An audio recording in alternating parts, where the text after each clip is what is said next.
Hey everyone, Meinke here from MLive.com. Joined, as you can see, not by Justin Rogers, but the new and improved Justin Rogers. This is Nate Atkins, joined MLive this week. Will be on the Lions beat with me full time. Welcome to MLive, Nate. Thanks. It's a nice introduction. I don't know if I can measure up to Justin's standard, but well, at least you got the memo on the plaid on the dress code here at MLive. Passed the first test. Nate's first day around Allen Park was today. Nate, what was your first impression of, we talked to Jim Caldwell, we talked to the coordinators, got some locker room access. What was your first impression? Yeah, you see a lot of business sense from this group, especially with Jim Caldwell up there. Obviously he's a quieter, more reserved guy, and then it was interesting to go from that into the coordinators, Jim Bob Cooter and Terrell Austin, and they're much more obviously to talk to about the matchups and all of that. And obviously this Lions team's exciting to follow.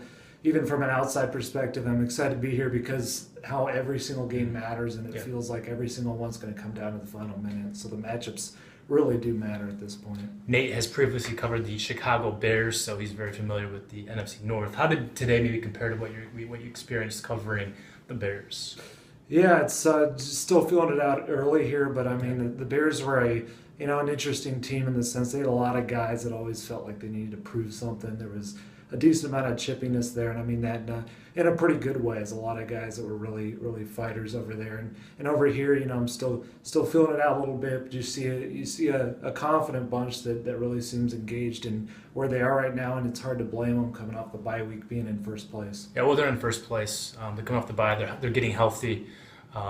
They have each of the three remaining divisional games at home. This really is setting up for a playoff push, perhaps a divisional title push, something we haven't seen here in Detroit in 23, 24 years, long time. And now this week you get back DeAndre Levy. It's huge news for the Lions because they've got back Ziggy, getting back Darius Slade this week.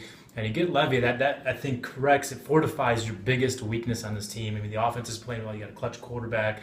The secondary has not played that bad, even though opposing quarterbacks have put up huge QB ratings and so forth against the Lions. The real weakness of this team has been the linebackers, in my opinion, with what you've seen the tight ends do against this team all year. 10 touchdowns in 9 games, that's insane from that position. And so I think getting back Levy, if you can, I don't think it'll happen against the Jaguars, but you don't necessarily need him against the Jaguars. This is a terrible team. Don't let Caldwell or anyone else tell you otherwise. This Jacksonville team is very bad. This is a game the Lions should win. But you get back Levy maybe next week for Thanksgiving for a big tilt against the Vikings. If you win that game, you got the sweep, more momentum. That could be a huge boost for the Lions. Yeah, for sure. I mean, obviously, the one thing Caldwell is definitely right on with the Jaguars, you can't just take them for granted, but it's hard to not think they're in a wonderful position here. Coming out of the bye, Jacksonville at home, if there's a time to rest Levy and get him ready for that big tilt, it's right now against a team that's pretty challenged offensively, and then the Vikings are too, but you're going to need kind of everything to go with in that one. Yeah, this is, I think, a should-win game for the Lions. It would be a very interesting game for you. First game at Ford Field. Yeah, no kidding. Lions putting together that playoff push. We'll be all over it this week. For Nate, I'm Kyle. We're MLive. Keep it right here.